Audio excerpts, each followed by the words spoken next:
I'm Kronicz, and this is Kristol from the most extreme wrestling. And we're going to review and talk about the happenings at Extreme Rules 2011. And I gotta say, this pay-per-view got me all kinds of excited. I swear that, like, most pay-per-views I don't even care about unless it's WrestleMania, Royal Rumble, stuff like that. Really, that's pretty much the only ones I actually ever care about. I think this is the first one we've watched that wasn't WrestleMania or Royal Rumble, actually. I mean, really, like, watching it live? Yeah. Definitely. Yeah. We watched it live, And wait. Oh, sorry, go ahead. What? Nothing. Oh, I was just going to say, and why did we watch it? Because John Morrison That's true. was in the match. Yeah, and not only that, there was a good build-up. You had the whole thing with R-Truth building up, and then awesomeness. A lot of these other matches, you know, they had all their reasons, but we'll have to get to them individually, and we'll start with the first match on the card going chronological order, you know what I mean? We've got Orton and Punk. And a last man standing match. How much are you getting tired of seeing these two? Like, a lot. They have been feuding for, like, ever. I barely even watched the match. Because, and this is the other reason, it's like Orton always wins. They talk about Super Cena. There's Super Orton in the WWE so on SmackDown stupid. now. It's way stupid. And generally, we don't like the last man standing match anyways. Because you just have a guy saying 1, 2, 8 like all the time, and it's so boring. While the other guy just stands there. It's just so old a match. And the Extreme Rules pay-per-view itself, I got a little bit of a problem with that, but we'll get to that in a little bit because there's other matches to talk about. Yeah. But, let's see. Next match. Yeah, Orton won, of course, just like we said. Sheamus, Kofi Kingston. In a tables match. Yeah. Once again, tables. Kofi Kingston was awesome. He did some great spots. Kofi did do some great things, some great high flyer stuff. Like, I'm starting to like Kofi more and more. Like, the more I see him, the more I like him.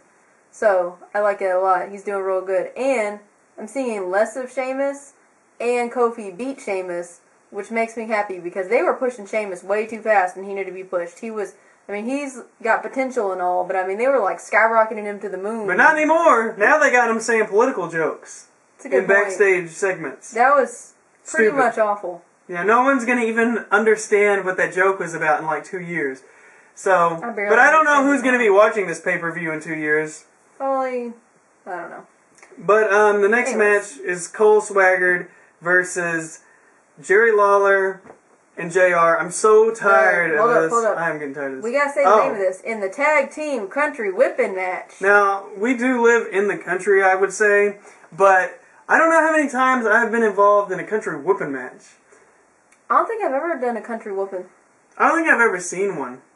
No. I think maybe... So, we want to dispel that myth for all you people that do not live in Texas. Maybe in like 1968 in local promotions they had more of these kind of matches. But I mean, basically, it was just like a leather strap match, kind of, except you weren't like tethered by the wrist or anything. You just was able to hit each other. Yeah, but it was kind of funny. And it built up. Yeah, because Cole was in the bubble wrap, which was funny. That was hilarious. And then JR like took off his belt and like whooped butt, which was funny. Country whooping match. Yeah, so like it was funny and entertaining. And the crowd really did like it. Yeah. Much better than the other matches between the announcer guys. You know, and on Raw they got huge ratings and stuff for the Cole segments with JR and everything. And I'm thinking, it kind of sucks because they got to build this up to a pay-per-view. And on a pay-per-view, it's not about ratings, you know. All the sales are done before the pay-per-view. Yeah. It doesn't matter what happens on the pay-per-view, it's what you do before. True. Well, it does matter because then you're not going to buy the next pay-per-view if that pay-per-view sucked. True. Good point. Anyways, Cole and Swagger win this. I'm not entirely sure how they won. Like, I think I kind of missed that. There was a roll-up.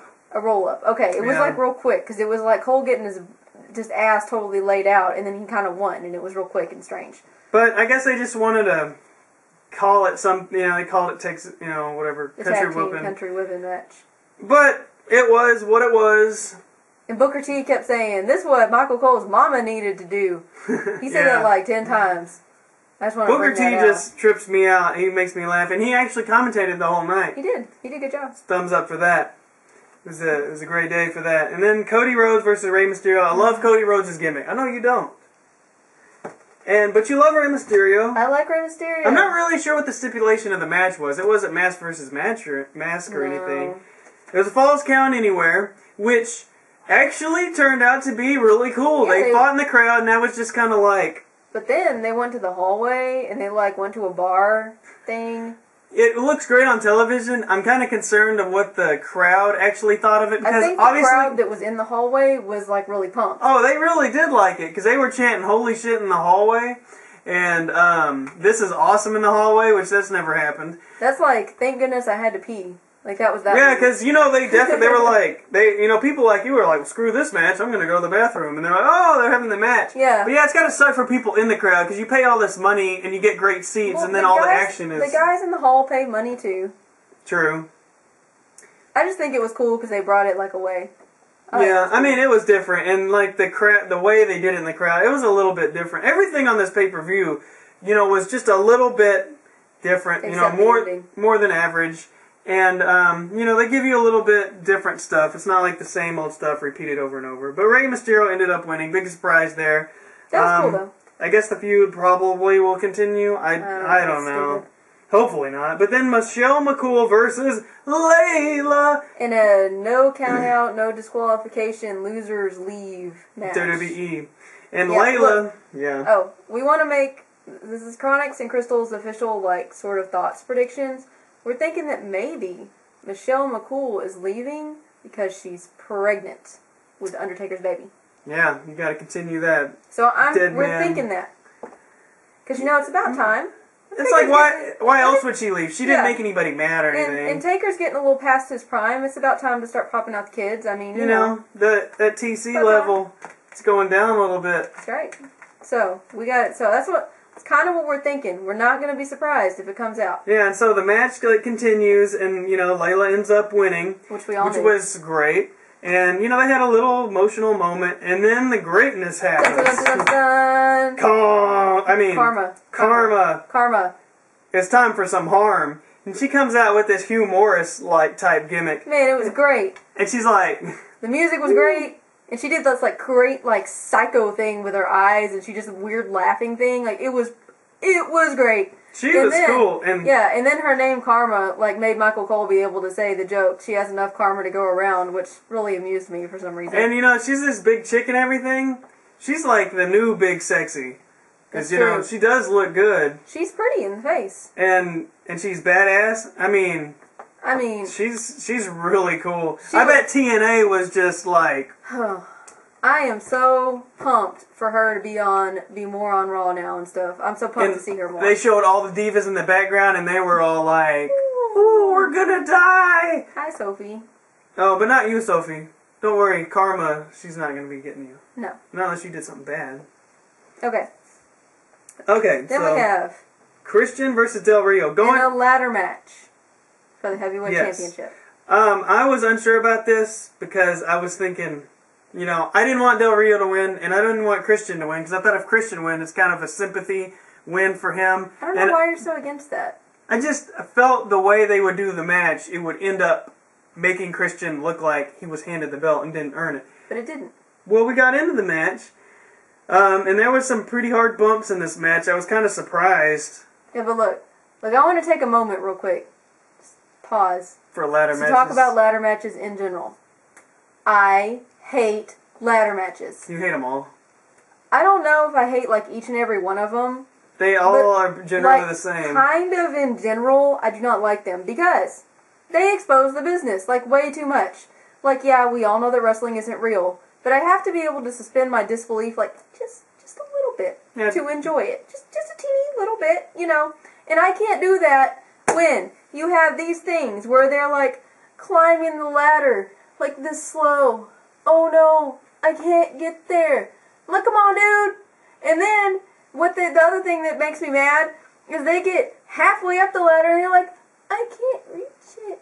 Or they're like Jack Swagger and they do this for 30 minutes. A cat trying to bat at a string. A half-blind monkey with no depth perception could tell that you can't reach the belt from halfway up the freaking ladder. Oh yeah, when they stand on 2 rungs up and they're they climb up 3 rungs and I can't get it. Really? They had like a 20-foot ladder, and they didn't even try to use it to grab the belt. I know. They used it as a table outside, Uh-huh. and then Del Rio almost freaking killed himself. I don't know if that table was supposed to break or what, but it looked pretty freaking brutal. And Yeah, so Christian, that's just it what I looked think like about Christian bladed, but I don't think he did. He He just had a actually busted scrape. his head open. Because he took like a pretty hard bump. But, you know, I mean, Edge came in and honked the Jeep horn. And, right before Del Rio was about to grab the belt. Del Rio. That was cool. It was a great build. The match was completely not what I expected. I don't know, just the way they did it. They did it really good. There was some parts where it almost fell apart, like looking fake and things not working out, but it worked and it happened.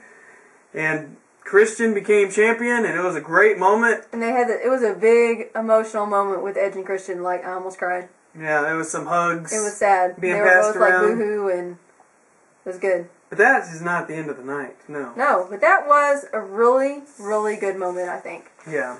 Alright, so next we have The Lumberjack tag team match.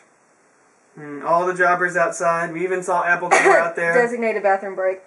Yeah, and then Corre's in the ring against Big Show and Kane. Yeah, Wade Barrett and Ezekiel Jackson versus Big Show and Kane. Crowd was dead at the beginning. It built up a little bit. I completely didn't care about the match, but BS won Big Show and fat ass Kane. Yeah, I liked the ending because the choke slam is like one of my most favorite moves. Just because like you know when somebody's standing there and they're making you mad, like you just want to do that. You just want to go roar. You want to be like Darth Vader, and first you want to choke him with your mind. No. It's more. It really is. I think it'd be more thrust, fun to me. like Just physically like grab them like, and then throw them. Like how great is that?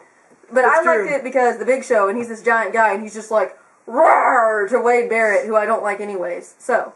But they remained. They remained or became champions.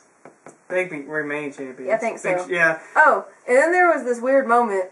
I don't know if anybody else saw this with Big Show and Kane, but it was really kind of funny because they were going to like they won, and the Big Show like went to grab Kane's hand and lift it up in the air, and Kane was like, and so they like played handsy for like just a second.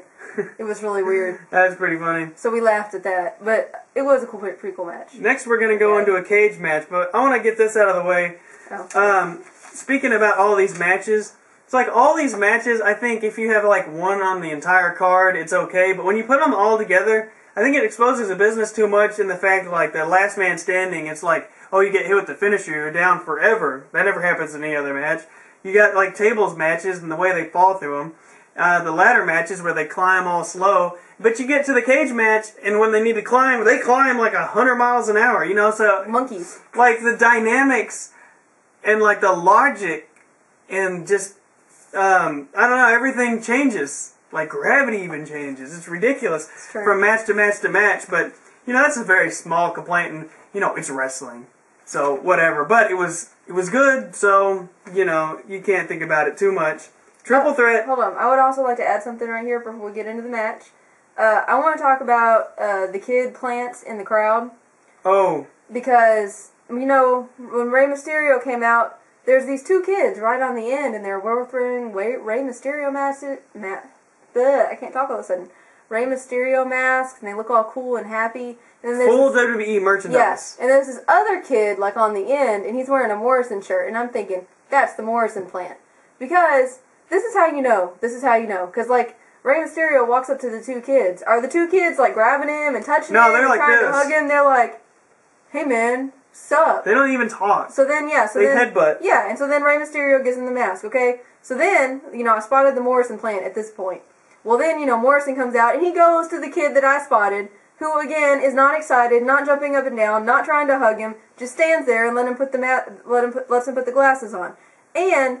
I don't think the Rey Mysterio kids were there anymore. They definitely were not wearing masks. You know, if they were there. Every house show we've been to, every live event we've been to, you can tell because you'll see every other kid in the entire place going crazy trying to touch the wrestlers and then Rey Mysterio, and then the two kids that get the mask are like, I mean, who? Like they're supposed to be plants, you know? What kid isn't excited? I know. People say that they don't put plants in the crowd, but they so freaking do. The people that they zoom into and they're like, and they're crying and stuff, plants. Come on now. Okay, so now that we've got... You ranted about the cage and the matches not making sense, and I ranted about the plants, and so now we're good, and we can talk about the match. So the main event for the WWE Championship. Woo! John Cena, The Miz, and Morrison for the freaking belt. One of the big reasons that you wanted to see this whole pay-per-view, right? Yeah, because Morrison was in the main event. He had a chance for the title. He's hanging out with Cena and The Miz. You know what this is? I was pumped. Yes, push. that's called a push.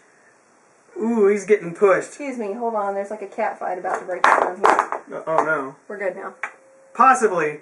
But we'll just to get through this anyways. Man, I was afraid that the match was going to suck because generally in cage matches, you know, they do the whole slow thing. But, man, it was fast. It was like... It was great. Morrison gets knocked down. Hell with this, I'm going to get back up and climb up the cage. Because I was worried because I'm like, alright, before he had the match, he did a training session. And he's like jumping over buildings and stuff. And I'm like, he's going to get in a 15-foot steel cage, jump to the rope, jump over the cage, do a backflip, you know, land on the ground.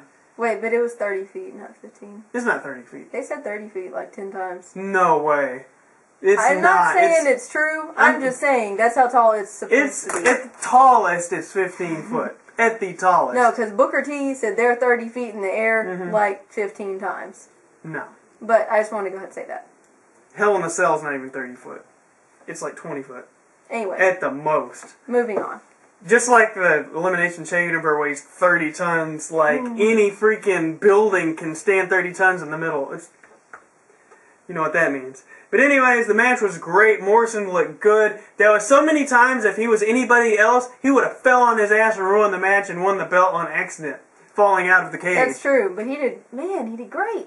He did so great. He climbed up, he did cool moves, he did a Starship Kane off the top of the thing to both of them. Yeah. He did the backwards flip suplex thing that nobody knows what it's called. They did a double suplex off the top of the cage. How badass is that? And The Miz almost broke his freaking neck. He did, too. I mean, he didn't, but he could have very easily. It was freaking funny. It was cool, and Morrison was like jumping on stuff, and like Cena slammed him, and he just jumped up and grabbed the cage. Lots of cool things happened with Morrison. Oh, we were like, yeah! It was a great deal, but then, of course, as Morrison was like doing so good in the match, obviously, it turned out like the way it built up, it was gonna be the standard cage match thing, where you win or lose or whatever, the ending of a cage match.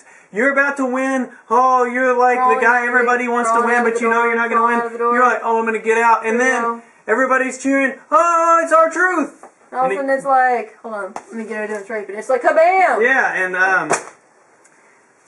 slammed the cage door on him. Before that, Morrison got a lot of damage by landing on his balls on the cage door. I mean, he totally racked himself. And then, what this I think shows great self-control by Morrison, because he had to rack himself and then not fall off the side. Yeah. He just had to sit there with his balls getting crushed.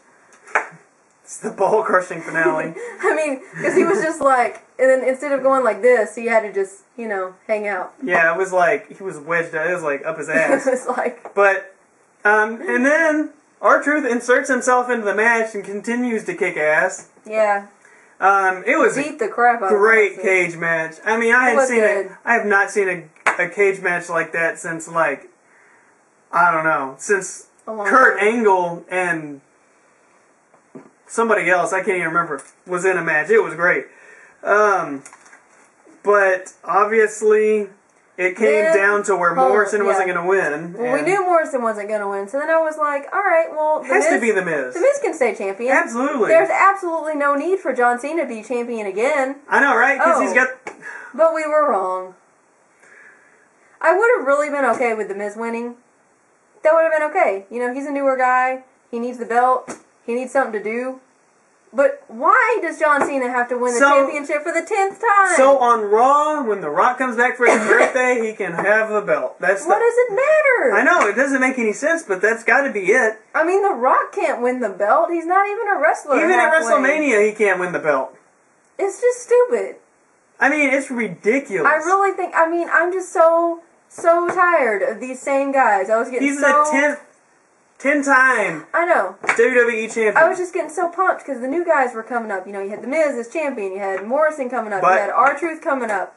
But why? You gotta have the Miz and Alex Riley feud now. Which I think is stupid. Yeah, I'm sorry, Miz. Alex Riley is not big enough, and he's on freaking SmackDown too. That doesn't make any sense. I know. I'm sorry, Miz. Maybe Miz will get it back tomorrow or something. But I guess they just wanted to create enough intrigue where you'll watch Raw tomorrow. That's the whole point, I guess. But overall, it was a great show, especially for just a random pay-per-view like Extreme Rules is. A pay-per-view that I particularly don't care for because the structure of it. Explain. Yeah, because you have to have an extreme match every match. Well, what if they're fighting and they're friends or something? They're just fighting for friendly competition. They gotta have barbed wire. When does that happen? Well, back in the day. Well, we're not back in the day, are we? We're not, but you don't have to have a table match just for a regular old match. I know. Well, that was your whole point as to why you don't like it. I didn't disagree with you. Yeah, but I mean, it's a gimmick, and I'd rather them have an entire pay-per-view full of extreme matches than have extreme matches sprinkled out on random Raws and SmackDowns for no reason.